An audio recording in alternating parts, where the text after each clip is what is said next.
Düzbucağının eni 7 sm 3 mm, uzunluğu bundan 4 dəfə çoxdur. Düzbucağının perimetrini tapın.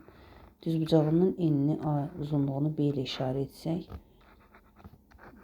perimetri olacaqdır. 2 vurulsun A üstə gəlsin B. Düzbucaqlının eni 7 sm 3 mm olduğu üçün, əgər millimetrə çevirsək 1 sm 10 mm olduğu üçün 70 üstünə də 3 73 mm və uzunluğu da bundan 4 dəfə çoxdur. Yəni 73 mm biz 4-ə vuraq.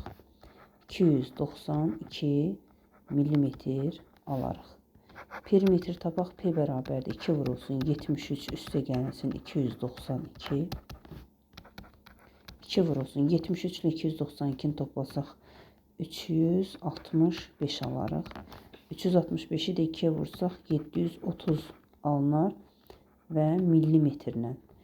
Əlbəttə biz cavablar baxaq. Bəli, 730 mm var. Olmasa biz çevirə bilərdik. Santimetrə çevirsək 73 sm, desimetrə çevirsək 7 desimetr 30 mm və yaxud da 7 desimetr 3 sm ola bilər.